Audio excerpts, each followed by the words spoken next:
The twin suns burned overhead like angry eyes. Lyra felt the heat cooking her exposed skin, turning her normally smooth blue flesh into something dry and cracked. Only her head remained above the crimson sand. The rest of her body was buried deep beneath the surface. She had stopped struggling hours ago. Maybe it was yesterday. Time meant nothing anymore. Her people, the Velen, had brought her here 3 days ago. They had dug the hole carefully, making sure she would fit perfectly with only her head exposed. Her father had watched with cold eyes as the servants piled sand around her body. Her mother had not come at all. "You brought this shame upon yourself," her father had said. Those were his last words to her. Lyra's crime was simple. She had said no. She had refused to marry Cirrus, the man her family had chosen for her. In Velen culture, refusing an arranged marriage was the same as spitting on your ancestors.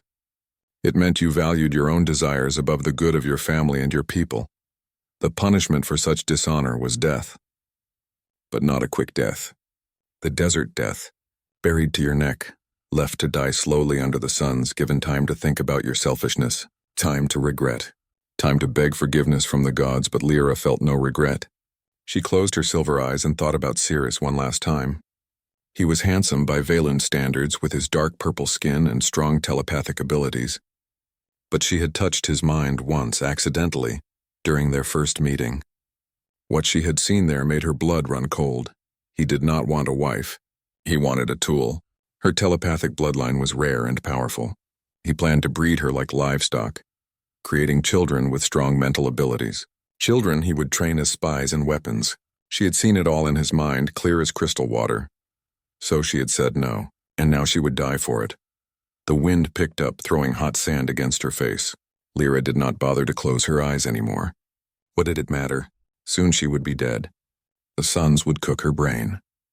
Or the dehydration would take her. Or perhaps one of the desert predators would find her. She almost hoped for that. At least it would be faster. A sound reached her ears. At first she thought it was the wind. But no, it was mechanical. An engine of some kind. Lyra tried to lift her head, but her neck muscles were too weak. She could only listen as the sound grew louder. Then she saw it. A vehicle crested the dune in front of her. It was crude and blocky, made of metal that gleamed dully in the sunlight. Not Velen technology. This was something else. Human. Lyra's heart beat faster despite her weakness. She had heard stories about humans. They were a young species, barely out of their home system, violent and unpredictable. They had established a colony on this world 3 years ago, much to the annoyance of the Velun Empire. Her people tolerated the humans because they needed them. The humans had technology for mining and processing that the Velen wanted to study, but everyone knew humans were dangerous. They did not follow the proper rules. They did not understand honor or tradition. The vehicle stopped near her. A door opened with a hiss of hydraulics. Someone stepped out. Lyra could barely see him. Her vision was fading, everything turning gray at the edges, but she made out a shape, smaller than a Velen, wearing some kind of protective suit against the heat. The figure ran toward her. "Oh my God," a voice said. Male. Young. Speaking the trade language that most species used for basic communication. "Are you alive? Can you hear me?" Lyra tried to speak, but her throat was too dry. Only a small croaking sound came out. The human dropped to his knees beside her head. She could see his face now through the clear front of his helmet. Tan skin, dark hair, eyes that were brown and wide with shock. He looked young, maybe in his mid-20s by human counting. "Hang on," he said. "I'm getting you out of here." He started digging with his hands, scooping away the sand around her head and shoulders. Lyra wanted to tell him to stop. This was her punishment. This was the law, but she could not form words. A small device on the human's wrist beeped. A mechanical voice spoke from it. "Taman, I must advise against this action. This appears to be a Velen ritual execution. Interference could create a diplomatic incident." The human named Taman ignored the voice. He kept digging. His hands moved fast, throwing sand aside in great handfuls. "I don't care about diplomatic incidents," Taman said. "Someone is buried alive out here. I'm not leaving them to die." "The colony administrator will not be pleased," the device said. "Then Administrator Doyen can file a complaint," Taman replied. He had reached Lyra's chest now. He worked his way down, uncovering more and more of her body. Lyra felt the pressure releasing as the sand fell away. Her arms came free, then her torso, her legs. Taman grabbed her under the arms and pulled her completely out of the hole.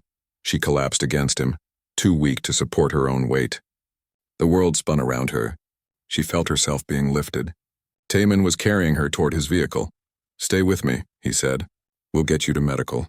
You're going to be okay." Lyra's mind struggled to understand. Why was he doing this? Humans were supposed to be brutal and selfish. That was what she had been taught. But this human was saving her. A complete stranger, someone from a different species who owed her nothing. Her last thought before darkness took her was strange and confusing. Maybe everything she had been taught about humans was wrong. Taman laid Lyra in the back of his rover and activated the emergency medical kit. Foam wrapped around her body, cooling her overheated skin and pushing fluids into her system through her pores. The rover's engine roared as he turned it around and headed back toward the colony at maximum speed. The AI assistant on his wrist kept talking. "This will have serious consequences, Taman. The Velen take their traditions very seriously." "Let them be serious," Taman said. His hands gripped the steering controls tightly. "I'm not letting someone die just to avoid making aliens angry." In the back of the rover, Lyra's chest rose and fell with shallow breaths. Her silver eyes remained closed. But she was alive, and Taman intended to keep her that way no matter what it cost him. The medical bay of New Haven Colony smelled like antiseptic and recycled air. Dr. Yunji stood over the examination table where the alien girl lay unconscious. Her blue skin had taken on a healthier color after 2 hours of treatment, but she was still far from stable. "Her biology is fascinating," Yunji said, checking the readings on her handheld scanner. "Similar to ours in some ways, but her cells process water completely differently. No wonder she survived as long as she did in that heat." Taman stood against the wall, still wearing his dusty environmental suit. He had not left since bringing the girl in. "Will she live?" "Yes, I think so," Yunji replied. "But that might not be good news for you." Before Taman could ask what she meant, the medical bay doors slid open with a sharp hiss. Administrator Doyen strode in, his face dark with anger. He was a tall man in his 50s with gray threading through his black hair. Behind him came 2 security officers. "Taman," Doyen said. His voice was quiet, which somehow made it more frightening. "Do you have any idea what you have done?" "I saved someone's life," Taman replied. "You interfered with a Velen execution," Doyen snapped. "You took someone who was legally sentenced to death by their own people and brought her here. Do you understand the position this puts us in?" Taman pushed himself off the wall. "She was buried alive. What was I supposed to do, just leave her there?" "Yes," Doyen said flatly. "That is exactly what you were supposed to do. We are guests on this world, Taman. The Velen Empire controls everything within 10 light years of here. They control access to the ice moon where we get our water. They could shut us down with one message to their fleet." Yunji stepped between them. "Doyen, please. She's just a girl. She couldn't be more than 20 years old." "I don't care if she's 2 years old," Doyen said. "The Velen have already sent a message. They know she's here. They want her back."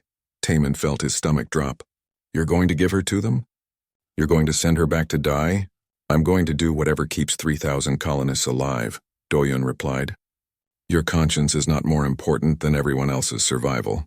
He gestured to the security officers. "Take him to holding. I want him kept there until I decide what to do with him." The officers moved forward, but Yunji held up a hand. "Wait, at least let him know she's awake."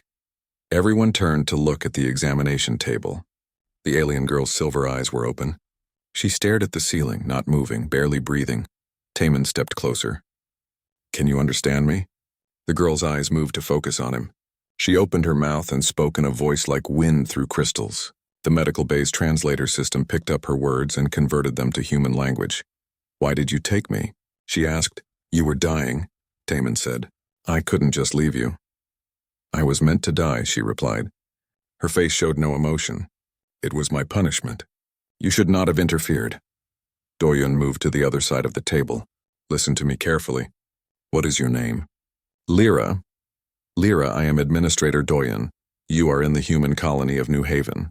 Your people have asked for your return. We will be sending you back to them within the next 24 hours. Lyra's expression did not change. "I understand. You understand?" Taman said. "They're going to kill you." "Yes," Lyra said simply. "That is the law." "That's a terrible law," Taman said. For the first time, something flickered in Lyra's eyes. Surprise, maybe. Or confusion. It is the law of my people. I broke it. I must pay the price, by being buried in the desert? Taman demanded. What could you possibly have done to deserve that? I refused marriage, Lyra said. I placed my own desires above my family's honor. Yunji made a soft sound of sympathy. Doyen's face remained hard. That's not a crime, Taman said. That's just living your own life. You are human, Lyra said. You cannot understand. You're right, I can't understand, Taman replied. I can't understand how any society thinks it's okay to murder someone for saying no to a wedding. Taman, enough, Doyen ordered. He looked at the security officers. Get him out of here. This time Taman did not resist as they took his arms, but he kept his eyes on Lyra as they led him toward the door. I won't let them send you back, he said. I promise. You cannot stop it, Lyra replied. Her voice was soft, almost kind. But thank you for trying to help me. No one has ever done such a thing before. The doors closed behind Taman and the guards. Doyen turned to Yunji. Keep her stable and comfortable. The Velen will be sending a ship within 12 hours. I want her ready for transport. Doyun, we can't just hand her over to be executed, Yunji said. Watch me, Doyun replied. He headed for the door, then paused. I don't like this any more than you do, Yunji. But I have 3,000 people depending on me to keep them alive. One alien girl is not worth starting a war over. After he left, Yunji stood alone with Lyra. She checked the monitors one more time, then looked down at her patient. I'm sorry, Yunji said quietly. You are a doctor, Lyra replied. You have done your duty by healing me. There is nothing to apologize for. In human culture, we believe every person has the right to live their own life, to make their own choices. That sounds lonely, Lyra said. Yunji smiled sadly. Sometimes. But it also means we get to decide who we become. Not our parents. Not our government, us. Lyra thought about this for a long moment. The human who saved me, Taman, why did he do it? Because that's what humans do, Yunji said. When we see someone suffering, we try to help. Even if it's stupid. Even if it causes problems. We can't help ourselves. That is why your people are considered dangerous, Lyra said. Maybe, Yunji admitted, but I'd rather be dangerous than watch someone die without trying to save them. She pulled up a chair and sat down beside the examination table. Can I ask you something? This marriage you refused, was it really worth dying for? Lyra's eyes closed. The man they wanted me to marry? His name is Cirrus. I touched his mind once by accident. I saw what he wanted to do with me. With our children. He planned to use us as tools, weapons. What do you mean? Yunji asked. My bloodline has strong telepathic abilities, Lyra explained. Cirrus wanted to breed me like livestock, to create children with powerful minds that he could train as spies and assassins. I saw it all in his thoughts. Clear and cold, Yunji felt anger rise in her chest. And your family still wanted you to marry him? They did not know his plans, Lyra said. Or perhaps they did not care. He is powerful. Connected to the imperial court, it would have been a good alliance for my family. At the cost of your life and your children's lives, Yunji said. Yes. Yunji stood up and paced the medical bay. Listen to me, Lyra, I can't promise anything. But I'm going to try to help you. There has to be a way out of this. There is no way out, Lyra said. Your administrator has already made his choice. And he is right to do so. One life is not worth risking your entire colony. But Yunji was already thinking. There had to be something she could do. Some option she was not seeing yet. In holding cell 3, Taman sat on the hard bunk and stared at the walls. His AI assistant projected a holographic display showing news feeds from around the colony. Word of the alien girl's rescue was already spreading. Some people were calling him a hero. Others were calling him an idiot who might get them all killed. Taman did not care what they called him. He just kept thinking about Lyra's silver eyes. The resignation in her voice. The way she had accepted her own death as if it were nothing. He had lost too many people in his life already. His parents had died when he was 14, killed in an accident aboard the colony ship. They had been helping evacuate children from a failing life support section when the bulkhead collapsed. They could have saved themselves, but they stayed to get the kids out first. That was the last time Taman had felt truly powerless. He had sworn then that he would never stand by and watch someone die if he could do something about it, and he was not about to start now. 3 days had passed since Taman brought Lyra to New Haven. She sat in the medical bay's recovery room, staring out the window at the red landscape beyond. Her body had healed quickly with Yoonji's treatments, but she still felt strange, disconnected from everything. The door opened and a young woman entered carrying a tray of food. She had kind eyes and moved with gentle confidence. This was Hyerin, one of the nurses who had been caring for Lyra. "Good morning," Hyerin said in the trade language. She set the tray down on the small table. "I brought breakfast.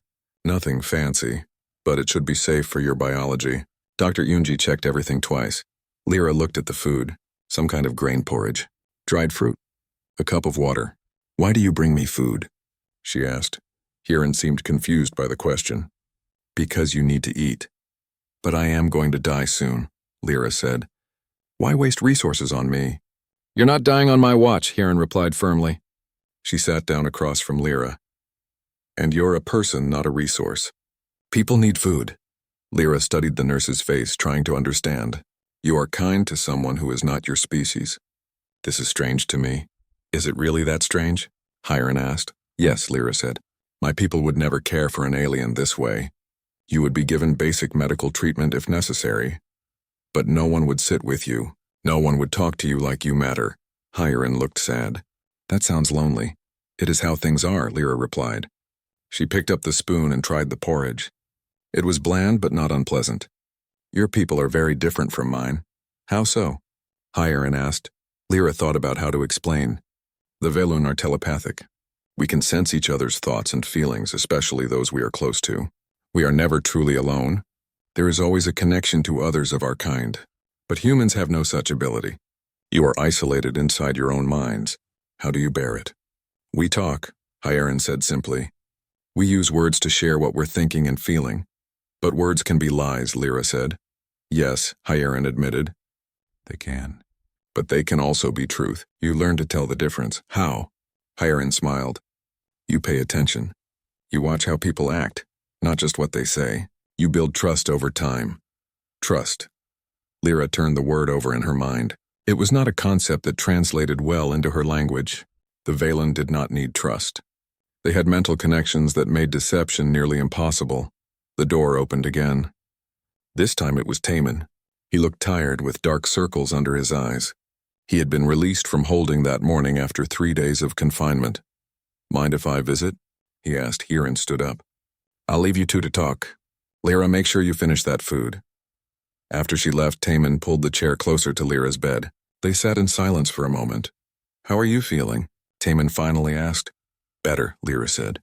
"Your doctors are skilled." "Good." Taman ran a hand through his hair. "Listen, I want to apologize. I put you in a difficult position. If I had known you would be trapped here, waiting for your people to come get you, maybe I should have left you in the desert. At least that death would have been on your own terms." Lyra looked at him sharply. "Do you truly believe that?" "No," Taman admitted. "I'd make the same choice again. But I'm sorry you're stuck in this situation." "Why did you save me?" Lyra asked. The question had been bothering her for days. Taman was quiet for a long time. When he spoke, his voice was soft. "When I was 14, my parents died. We were on the colony ship heading here. There was an accident in one of the life support sections. Children were trapped inside. My parents were engineers. They went in to get the kids out." He paused, staring at his hands. The bulkhead was failing. They had maybe 2 minutes to get everyone out. They got all 6 children to safety. But there wasn't time for them to escape too. The bulkhead collapsed and that whole section vented into space. "I am sorry," Lyra said quietly. "The thing is," Taman continued, "they didn't have to go in. Other engineers said it was too dangerous. But my parents went anyway. They told me later in a message they recorded before going in that some things matter more than safety. Some things matter more than your own life." He looked up at Lyra. "So when I saw you out there dying in that desert, I didn't think about diplomacy or politics. I just thought about what my parents would do. And I knew they would save you no matter what it cost." Lyra felt something strange in her chest, an ache that was not physical. "Your parents sound like they were good people." "They were," Taman said. "They taught me that one life is worth any risk, even if the whole galaxy thinks you're crazy for trying." "The Valen would say that is foolish," Lyra said. "One life is nothing compared to the good of the many." "Maybe," Taman replied. But I'd rather be foolish than let someone die when I could help. Lyra looked at this strange human who had saved her for no reason other than it was the right thing to do. In Valoon society, such an action would be considered wasteful, emotional, weak. But sitting here talking with Taman, Lyra did not see weakness. She saw something else, something her people had lost long ago if they ever had it at all. "Can I tell you something?" she asked. "Of course. The man I was supposed to marry, Cirrus. I touched his mind once. It was an accident. We were meeting for the first time, and he was not guarding his thoughts properly." "What did you see?" Taman asked. "He wanted to use me," Lyra said. Her voice remained steady, but her hands tightened on the blanket. "My family's bloodline is powerful telepathically. Rare. Ceres planned to breed me like livestock. To create children with strong abilities that he could train as tools, weapons, spies." Taman's face darkened with anger. "And your family still wanted you to marry him?" "They did not believe me when I told them what I had seen," Lyra said. "Or perhaps they did believe me and did not care. Ceres is connected to the Imperial Court. It would have been a good political match." "So you said no," Taman said. "Yes, I said no. And I knew what that would mean. Death is the punishment for refusing an arranged marriage. But I chose death over that life." She looked at Taman. "Does that seem foolish to you?" "No," Taman said firmly. "That seems brave. You chose freedom over slavery. Anyone who calls that foolish is an idiot." Lyra felt that strange ache in her chest again. No one had ever called her brave before. Foolish, yes. Selfish, certainly. But never brave. "Your people value individual choice very highly," she observed. "We do." Taman agreed. "Sometimes too much, maybe. But we believe everyone should get to decide their own path. Nobody should be forced to live a life they don't want." "That is a beautiful idea," Lyra said softly. "But it is not my reality. In 2 days the Velen ship will arrive. Administrator Doyen will hand me over, and I will die. Your beliefs cannot change that. What if you didn't go back?" Taman asked suddenly. "What do you mean? What if we helped you escape? We could hide you somewhere in the desert, or smuggle you onto a transport heading to another system." Lyra shook her head. "That would mean war between your people and mine. I cannot allow that." "Why not?" Taman demanded. "Why should you die to keep the peace?" "Because one life is not worth thousands," Lyra said. She touched his hand gently. "You saved me in the desert. You gave me 3 more days of life. That is more than I had any right to expect. I am grateful, Taman. Truly. But I will not let your people suffer because of me." Taman pulled his hand away and stood up, pacing the small room. "This is wrong. Everything about this is wrong." "Perhaps," Lyra agreed. "But it is the way things are." "Then we need to change the way things are," Taman said. Before Lyra could respond, alarms began blaring throughout the medical bay. Red lights flashed in the corridors. Hiron burst into the room. "A Valen ship just entered orbit," she said quickly. "They're 2 days early. Administrator Doyen is calling an emergency meeting." Tamin and Lyra looked at each other. Her time had just run out. In the colony's command center, Doyen stared at the holographic display showing the Valen ship in orbit. It was a sleek diplomatic vessel, but its weapons were clearly visible. "They're hailing us," the communications officer said. "Put them through," Doyen ordered. The hologram shifted to show a Valoon male. He had dark purple skin and sharp features. His eyes were cold and calculating. "I am Ceres, representative of the Valen Empire," he said. "I have come for the criminal Lyra. You will turn her over to me immediately." Doyen felt his stomach sink. This was the man Lyra was supposed to marry, the man she had refused. "We were expecting you in 2 days," Doyen said, keeping his voice neutral. "Plans changed," Ceres replied. "I want the criminal now. Every hour you keep her is an insult to the Empire." "She's recovering from severe dehydration," Doyen said. "Your people left her to die in the desert. That was her punishment," Ceres said, "and it would have been completed if your engineer had not interfered. Now the punishment must be carried out properly. Turn her over." Doyen wanted to refuse. Every fiber of his being wanted to tell this arrogant alien to go to hell. But he had 3,000 colonists depending on him. "You'll have her within the hour," Doyen said. The hologram cut out. Doyen turned to his security chief. "Get the girl ready for transport, and somebody find Taman before he does something stupid." The alarms were still blaring when Taman made his decision. He grabbed Lyra's arm and pulled her toward the medical bay's emergency exit. "What are you doing?" Lyra asked, but she did not resist. "Something stupid," Taman replied. Hieron was waiting at the exit with 2 environmental suits. "These should fit," she said quickly, pushing them into Taman's arms. "I've disabled the security cameras for the next 5 minutes. After that, you're on your own." "Hieron, you could lose your job for this," Taman said. "Then I'll get a new job," she replied. "Now go before I change my mind." Taman helped Lyra into one of the suits. It was designed for humans, so it fit awkwardly on her taller, thinner frame, but it would protect her from the desert heat. "This is madness," Lyra said as Taman sealed her helmet. "Where will we go?" "Anywhere but here," Taman replied. He pulled on his own suit and led her through the emergency exit. They emerged into a maintenance corridor that led to the vehicle bay. Taman's rover was still parked where he had left it 3 days ago. Nobody had bothered to move it. "Get in," he ordered. This time Lyra did resist. "Taman, stop. Think about what you are doing. If you help me escape, Administrator Doyen will have to answer to my people. They could cut off your water supply. They could destroy your colony. Then we'll find another water source," Taman said. He opened the rover's door. "I'm not letting them take you back to be executed. Not after I pulled you out of that desert." "Why?" Lyra demanded. "Why does my life matter so much to you?" Taman met her eyes through their helmet visors. "Because everyone's life matters. Because I refuse to live in a universe where we just hand people over to be murdered. Because it's convenient. Because if I let them take you, I'll never be able to look at myself in the mirror again." Lyra stared at him for a long moment. Then she got into the rover. Taman activated the vehicle bay door with his emergency override code. The massive metal barrier rolled open, revealing the crimson desert beyond. He jumped into the driver's seat and gunned the engine. The rover shot out of the bay and into the wasteland. Behind them, alarms began blaring louder. Someone had discovered they were gone. "They will come after us," Lyra said. "I know," Taman replied. He pushed the rover to its maximum speed, racing across the sand. Above them, the Valen ship remained in orbit. But Taman knew it would not stay there long.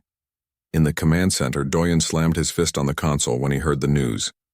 "He took her?" he shouted. "That idiot took her into the desert?" "Yes, sir," the security chief replied. "And Nurse Hieron helped them escape. She's been detained." Doyen rubbed his temples. This was a disaster. The Valen were already angry. Now one of his engineers had stolen their prisoner and run off into the wasteland. The hologram activated again. Ceres appeared, his face twisted with rage. "What is the meaning of this?" he demanded. "My sensors show a vehicle leaving your colony with 2 life signs aboard. One of them is Lyra." "One of my people acted without authorization," Doyen said quickly. "I'm sending security teams after them now. We'll have her back within hours." "See that you do," Ceres said coldly. "But I am not a patient man, Administrator. I am sending my own hunters. If they reach the fugitives first, your engineer will be considered an accomplice to Lyra's crimes." "What does that mean?" Doyen asked, though he already knew the answer. "It means he will die alongside her," Ceres replied. The hologram cut out. Doyen turned to his security chief. "Get everyone we can spare into pursuit vehicles. Find them before the Valen do." The rover bounced over the rough terrain, its suspension working overtime to keep them from being thrown around inside. Taman kept checking the rear sensors. Nothing yet, but it was only a matter of time. "Where are we going?" Lyra asked. She had been silent for the first hour of their escape, but now she seemed to have accepted their situation. "There's an old mining outpost about 200 kilometers from here," Taman said. "Been abandoned for a year. We can hide there while I figure out our next move." "And what will that move be?" Lyra asked. "We cannot hide forever." "I don't know yet," Taman admitted. "I'm kind of making this up as I go." Despite their desperate situation, Lyra almost smiled. "You truly are mad. You know that?" "Yeah, I've been told," Taman replied. Lyra was quiet for a moment. Then she said, "Can I ask you something?" "About humans?" "Sure. Hieron said something strange to me. She said that your people build trust over time by watching actions, not just words. Is that true?" "More or less," Taman said. "Why?" "Because I have been watching your actions," Lyra said. "You saved me when you had no reason to. You are risking everything to protect me. These are not the actions of a selfish, violent species. They are the actions of someone who cares deeply about doing what is right." My parents taught me well, Taman said. They did, Lyra agreed. And I think I am beginning to understand what Hiron meant about trust. I trust you, Taman. I do not fully understand why, but I do. Taman felt warmth spread through his chest. Thank you. That means a lot. There is something else, Lyra said. Something I should tell you. What? My telepathic abilities have been growing stronger since you rescued me, she said. I think the stress of the situation is awakening dormant parts of my mind. I can sense things now that I could not before. What kind of things? Taman asked. Life signs. Thoughts at a distance. Right now I can feel something approaching from behind us. 3 vehicles. Moving fast. Taman checked the sensors. Nothing showed up yet, but if Lyra could sense them, they were coming. Feline hunters? He asked. Yes, Lyra confirmed. Cirrus sent them. They are very determined. How far back? Perhaps 30 minutes at their current speed. Taman pushed the rover harder. The engine whined in protest, but it picked up more speed. We need to reach that outpost before they catch us. Even if we reach it, they will find us eventually, Lyra said. One problem at a time, Taman replied. They raced across the desert as the twin suns began to set, painting the sky in shades of orange and purple. The landscape was beautiful and deadly. Sand dunes gave way to rocky plains, which gave way to deep canyons. Taman navigated by memory and GPS, pushing the rover through terrain that would have been dangerous even at slow speeds. Behind them, the Valen hunters gained ground. 20 minutes now, Lyra said. Her voice was calm, but Taman could hear the tension underneath. The mining outpost appeared on the horizon. It was a cluster of prefab buildings surrounded by abandoned equipment. Taman drove straight for it, sending up clouds of red dust in their wake. They reached the outpost just as the first drops of an acid rain began to fall. The planet's weather was unpredictable and often deadly. Taman had been watching the atmospheric readings and knew a storm was coming. Perfect timing, he muttered, pulling the rover into one of the buildings. They climbed out and looked around. The outpost had been abandoned in a hurry. Equipment was scattered everywhere. Emergency lights flickered weakly on backup power. This place is a maze, Taman said. If we're smart, we can use that to our advantage. The hunters will be here soon, Lyra warned. 10 minutes now. Then we need to set up some surprises, Taman said. He started rummaging through the abandoned equipment. Lyra watched him work with fascination. What are you doing? Old mining equipment runs on the same basic power systems as everything else, Taman explained. He pulled out a plasma cutter and several power cells. If I can rig these right, we can create some distractions. Maybe even some traps. You are an engineer, Lyra observed. Best in my class, Taman replied with a grin. Now help me carry these. They worked quickly, setting up their defenses throughout the outpost. Taman rigged some of the old mining lasers to fire on motion sensors. He created false heat signatures using power cells. He even managed to get one of the drilling machines working again, setting it to activate on a timer. The storm hit with full force just as they finished. Acid rain hammered the roof. Lightning split the sky. The sensors showed the Valen hunters had stopped about a kilometer away, waiting for the storm to pass. Smart, Taman said. Their equipment isn't shielded for this kind of weather. Neither is yours, Lyra pointed out. True, but we're already inside. They'll have to come in after us. They found a secure room deep in the outpost and barricaded themselves inside. Lyra sat against the wall while Taman monitored their sensors. Can I ask you something? Taman said after a while. Yes. What was your life like before all this? Before Ceres? Before the desert? Lyra thought for a moment. Quiet, controlled, every day was planned. Every action had meaning within the context of family and society. I was being groomed to be a proper Valen lady, graceful, obedient, useful. Sounds boring, Taman said.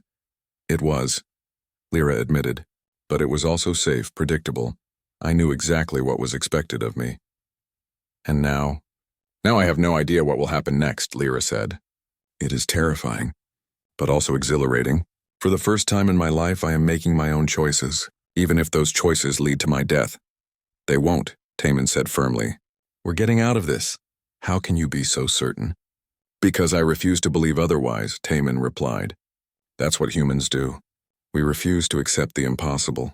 We look at a situation that seems hopeless and we figure out a way to win anyway. Lyra moved closer to him. Thank you, Taman. For everything. Whatever happens next, I want you to know that these days with you have been the best of my life. You showed me what it means to be free. That is a gift. The Valen hunters entered the mining outpost like shadows. There were 3 of them, tall and graceful, moving with deadly precision. They carried weapons that hummed with contained energy. Taman watched them on the security monitors he had managed to reactivate. Lyra stood beside him, her eyes closed, using her telepathy to track their movements. They are spreading out, she whispered, searching each building systematically. Good, Taman replied. Let them search. The first hunter entered the equipment storage building. Taman held his breath, watching the monitor. The hunter moved deeper into the building, weapon raised. Then the motion sensor triggered. The old mining laser activated with a sharp crack. The beam cut across the room, forcing the hunter to dive for cover. While he was distracted, a power cell Taman had rigged exploded, filling the air with smoke and sparks. The hunter stumbled out of the building, coughing. He was not seriously hurt, but he was angry and disoriented.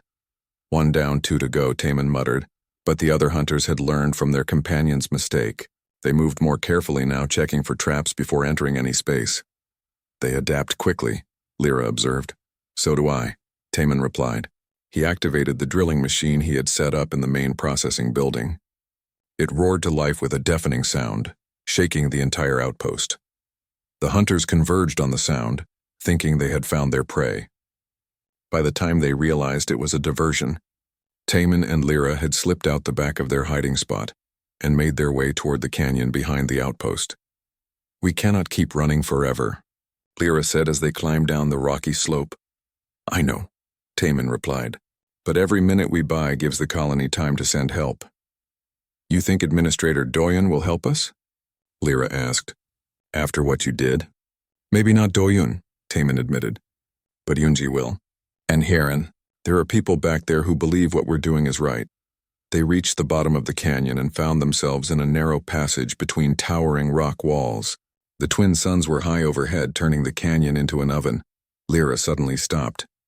Taman, look! She was pointing at the canyon wall. There were markings there, carved deep into the stone. They were not Valen or human. They were something older. What is this? Taman asked, moving closer. I do not know, Lyra said. She touched the markings with her hand. But they are very old. Thousands of years, perhaps. They followed the markings deeper into the canyon.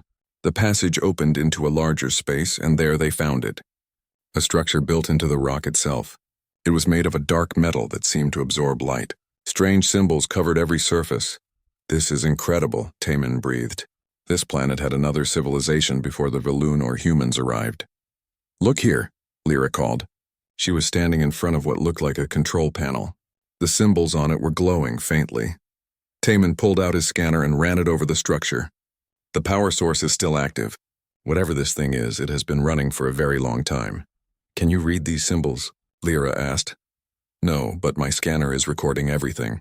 Maybe the colony's computer can translate them later. Lyra placed her hand on the panel. The symbols flared brighter. Suddenly, images flooded into her mind. She gasped and stumbled backward. Lyra! Taman caught her before she fell. What happened? I saw something, she said, her voice shaking. A warning. The beings who built this place left a message. What kind of message? This planet is dying, Lyra said. It has been dying for thousands of years. The atmosphere is slowly becoming toxic. The water is disappearing. In another century, maybe 2, nothing will be able to live here. Taman felt cold despite the heat. The Valen must know about this. They have been studying this planet for years. Yes, Lyra agreed. They must know. But they have never told anyone. Not your people. Not their own citizens who are considering settling here. Why would they hide that? Taman demanded. For the same reason they do anything, Lyra said bitterly. Power. Control. If people knew the truth, they would leave. The Valen would lose access to the mineral resources here. They would lose their strategic position in this system. Before they could discuss further, Lyra's telepathy flared with warning. The hunters have found us. They are coming down the canyon now. Taman looked around the ancient structure desperately. There had to be a way to use this place to their advantage. Can you interface with this technology? He asked Lyra. With your telepathy? Perhaps, Lyra said. But I do not know what it will do. Neither do I, Taman replied. But it is better than nothing. Try to activate the defenses or something. Anything that might slow them down. Lyra placed both hands on the control panel. She closed her eyes and reached out with her mind, trying to understand the ancient technology. It was different from anything she had ever encountered. Not mechanical, not quite biological, something in between. The symbols blazed with light. The entire structure began to hum. The three hunters rounded the corner just as the ancient defenses activated. Energy barriers sprang up across the canyon, blocking their path. Automated turrets emerged from hidden compartments in the walls, targeting anything that moved. The hunters fired at the barriers, but their weapons did nothing. They were forced to take cover behind rocks as the turrets returned fire. "It is working," Lyra said, amazement in her voice. "The structure is responding to my thoughts. Can you hold them off?" Taman asked. "For a while," Lyra replied. "But this technology is very old. It might fail at any moment."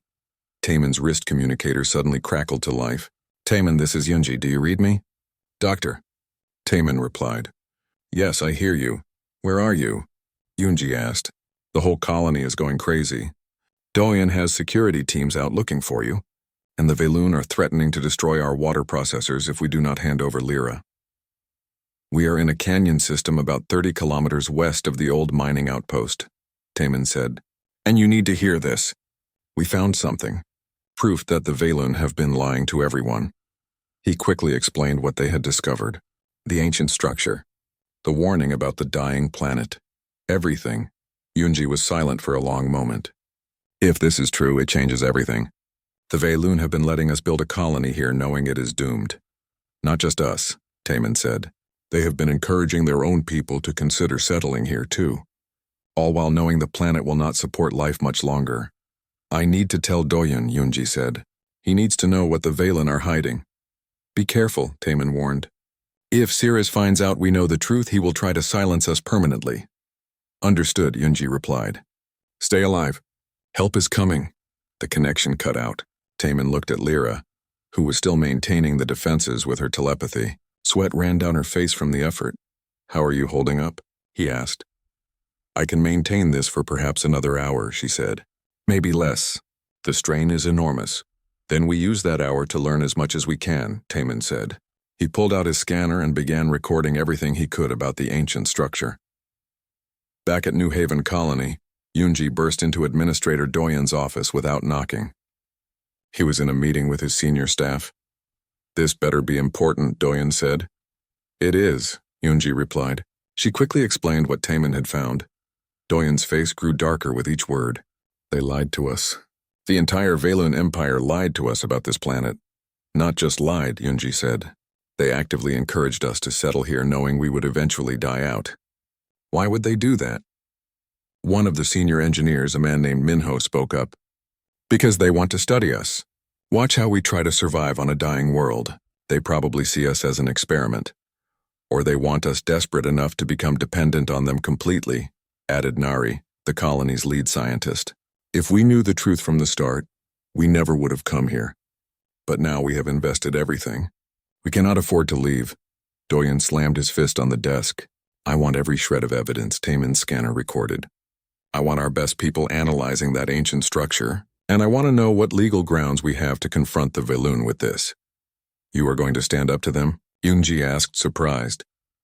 "I am going to do what I should have done from the start," Doyen replied.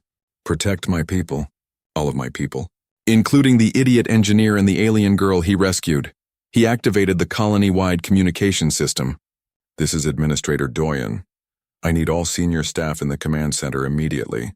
And somebody get me Jiwan from security. We are about to have a very difficult conversation with our Veloon neighbors." In orbit above the planet, Cirrus received a report from his hunters. The fugitives had found an ancient structure and activated its defenses. They could not be reached. Cirrus felt rage building in his chest. Everything was falling apart. First, Lyra had refused him, humiliating him in front of his peers. Then the humans had interfered, making him look weak. Now they had discovered secrets that should have remained buried. He could not allow this information to spread. If the Veloon citizens learned that their government had been lying about the habitability of this world, there would be riots, investigations. His political career would be destroyed. Administrator Doyen stood in the command center, watching the holographic display as Earth command vessels appeared in orbit. There were 5 of them, sleek and deadly, bristling with weapons. They had been hiding just outside the system, waiting for the right moment. "How long have they been there?" Doyen asked. 3 weeks, replied the communications officer. Earth Command suspected something was wrong when we stopped sending regular reports. They sent the fleet to investigate quietly. And they waited until now to reveal themselves, Doyen said. They were gathering intelligence, Captain Jiwan explained. She was the colony's security chief, a tough woman with military experience, watching the Valen, recording everything. When Dr. Yunji sent them the data about the ancient structure and the planet's true condition, they decided to act. On the holographic display, the Valen ship was completely surrounded. Its weapons were still charged, but firing now would be suicide. "Open a channel to Sirius," Doyen ordered. The hologram shifted to show Sirius's face. He looked furious but also frightened. "Administrator Doyen," Sirius said, his voice tight. "What is the meaning of this? Those warships are in violation of our territorial agreement." "Funny you should mention violations," Doyen replied, "because I have been learning some interesting things about how your people have been violating our trust." He gestured to Nari, who activated a secondary hologram. It showed the data from the ancient structure. Planetary analysis, atmospheric decay rates, all of it proving that the world was slowly dying. "You knew," Doyen said quietly. "You knew this planet could not support long-term habitation. You knew it was dying, and you encouraged us to settle here anyway." Sirius's face went pale. "That information is classified." "It was," Doyen agreed. "But now it is not. Right now, copies of this data are being transmitted to every major government and news organization in known space, including your own people back on the Valen homeworld."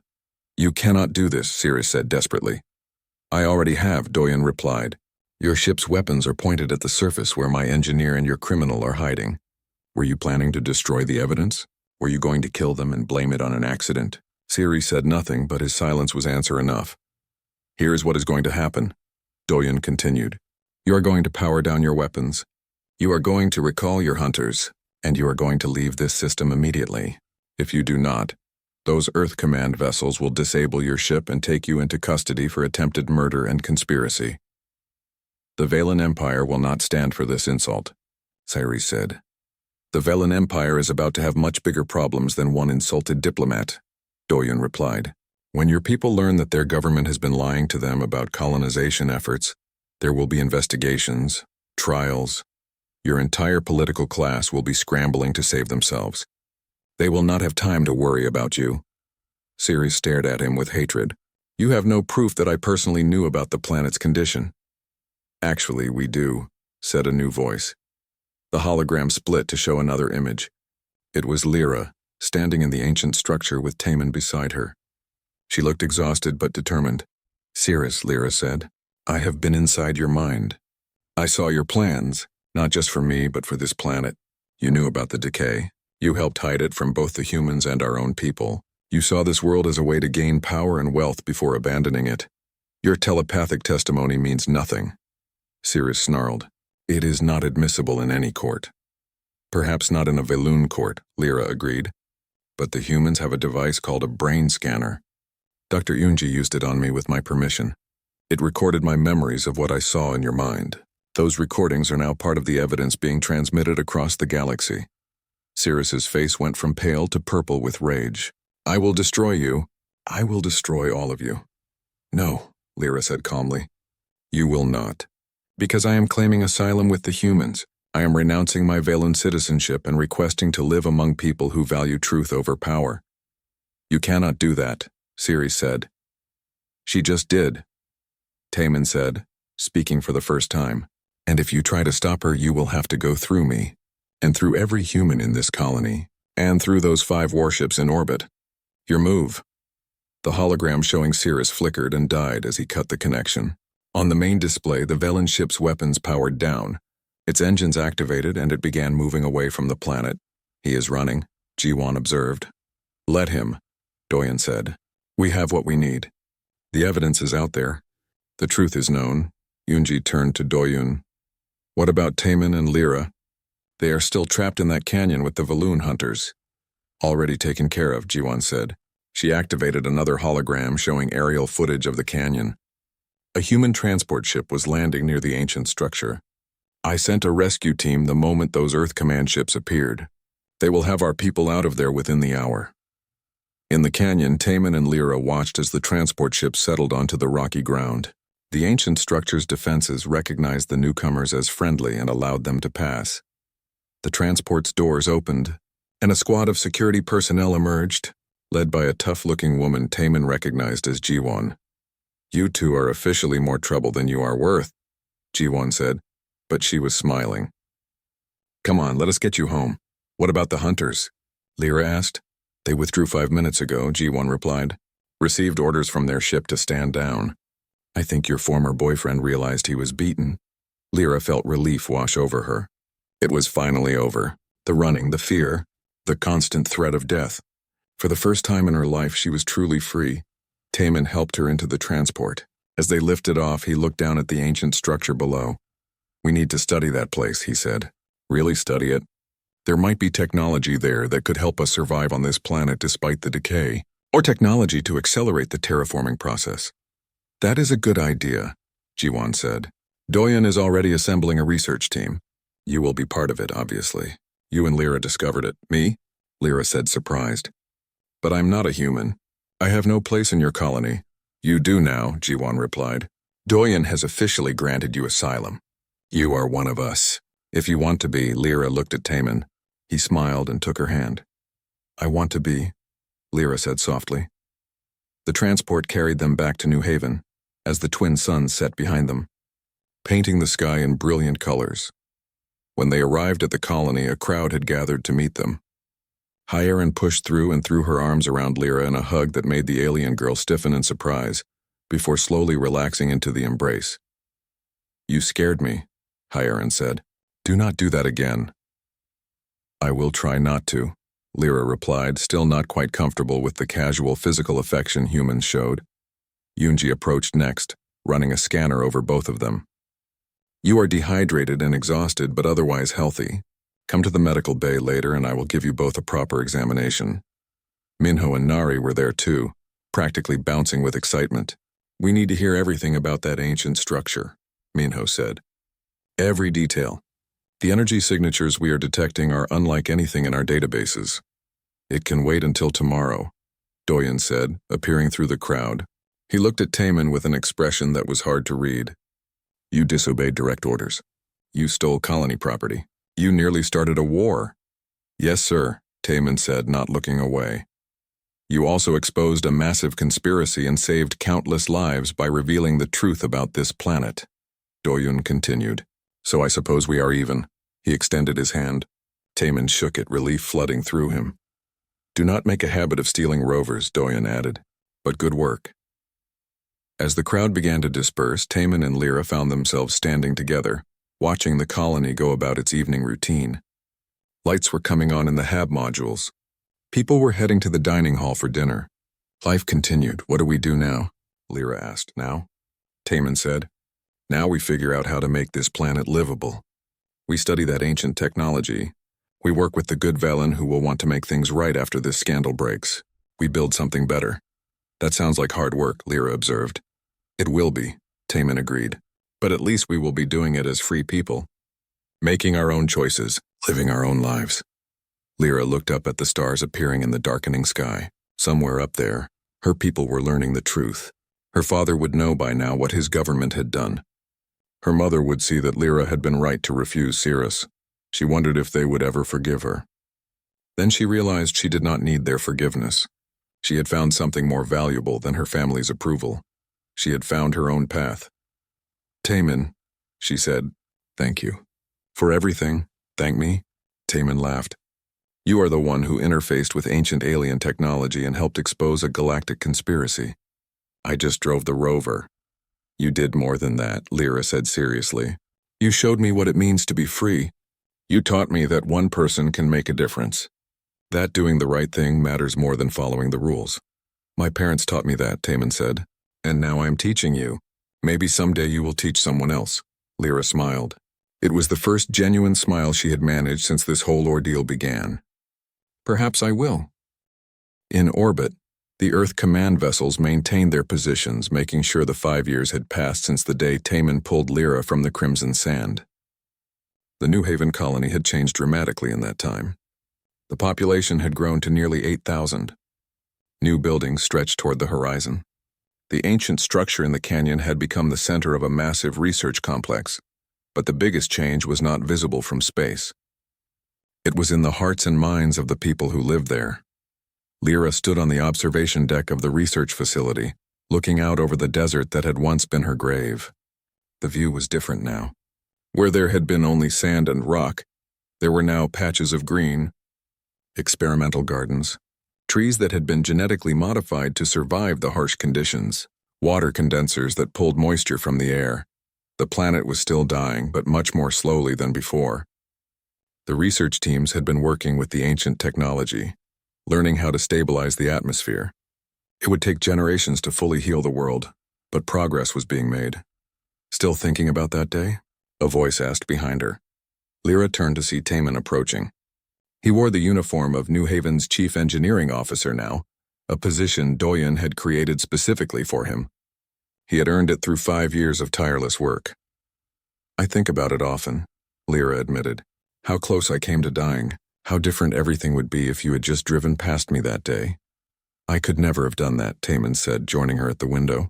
Not once I saw you. They stood in comfortable silence watching the sunset. Over the years they had become inseparable. Partners in work and in life, though neither had ever formally defined what that meant. It did not need definition. They simply were. The Valen delegation arrives tomorrow, Lyra said eventually. I am nervous. You will be fine, Taman assured her.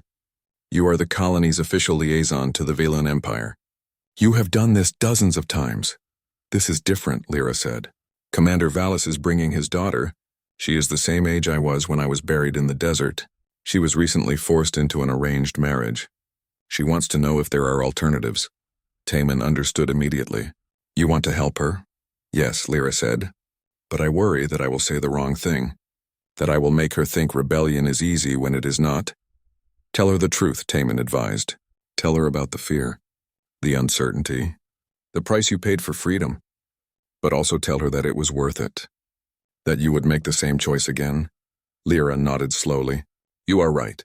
As always, an alarm chimed softly. That is my reminder, Lyra said. I have a meeting with the council in 10 minutes. What is it about? Taman asked. The formal alliance proposal, Lyra said, between the reformed Velen faction and the human colonies. If it passes, it will be the first official partnership between our species. It will pass, Taman said confidently. You have been working on this for 3 years. Everyone knows it is the right move. Lyra was not so certain, but she appreciated his faith in her. She made her way to the council chamber, a round room with a large table in the center.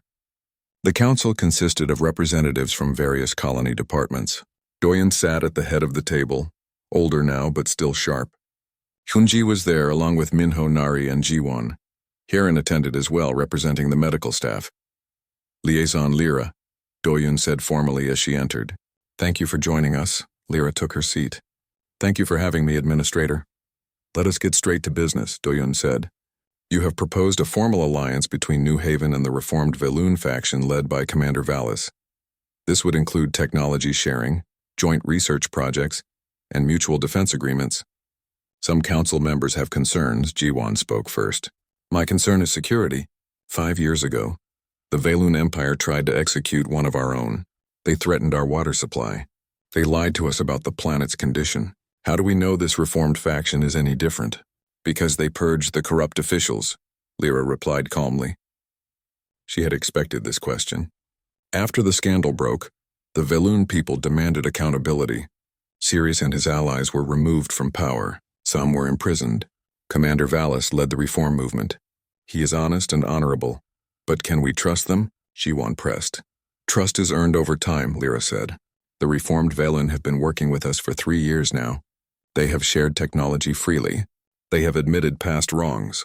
They have helped us understand the ancient structures on this planet. Their actions speak louder than any promises. Minho leaned forward. From an engineering perspective, this alliance makes sense. The Valoon have technologies we desperately need. Their atmospheric processors could accelerate our terraforming by decades. And we have things they need too. Our fusion reactors are more efficient than theirs. Our AI systems are more advanced. It is a fair exchange, Nari agreed. Both sides benefit. That is the foundation of any good alliance, Yunji spoke next. I want to address something else. This alliance is not just about technology or defense. It is about something bigger. It is about proving that different species can work together, that they can overcome past conflicts and build something new. Dr. Yunji is correct, Lyra said. The Valen Empire has been isolated for centuries. They believed they were superior to all other species. That mindset led to corruption and cruelty. The reform movement is trying to change that. But they need help. They need examples of cooperation to show their people. Doyen looked around the table. I have heard the arguments. Now I want to vote. All in favor of the alliance proposal? Every hand went up. Even Jiwan's, though she looked reluctant. The motion passes unanimously, Doyen said. Lyra, you will inform Commander Valis when he arrives tomorrow, and you will begin drafting the formal treaty documents. Thank you, Lyra said, relief washing over her. I will not disappoint you. After the meeting, Hieren caught up with Lyra in the corridor. That went well, she said. Better than I expected, Lyra admitted. I was worried Jiwan would block it. Jiwan is cautious, but she is not unreasonable, Hieren said. She just wants to protect the colony. We all do. They walked together toward the medical wing. How are you feeling about tomorrow? Hieren asked. Meeting the girl who wants to escape her arranged marriage? Anxious, Lyra said honestly. What if I give her false hope? What if she tries to run and it goes badly? Then you will have tried to help, Hieren said gently. That is all anyone can do. You cannot control what happens, Lyra. You can only offer guidance and support. You are wise, Lyra said. I am a nurse, Hieren replied with a smile. We see people at their worst and their best. You learn a lot about humanity that way. The next day, the Valen delegation arrived. Their ship was smaller and less intimidating than the one Sirius had brought 5 years ago. It landed at the spaceport peacefully, and Commander Valis emerged with his entourage. Valis was an older Valoon, his purple skin marked with the silver patterns that indicated age and wisdom. He moved with dignity and purpose. Beside him walked a young female. She had pale blue skin like Lyra's and the same silver eyes. Her name was Kira. Lyra greeted them formally in the Valoon style, touching her forehead in respect. Valis returned the gesture. Liaison Lyra, Valis said in the trade language. It is good to see you again. And you, Commander, Lyra replied. Welcome to New Haven. Valis gestured to the young female beside him.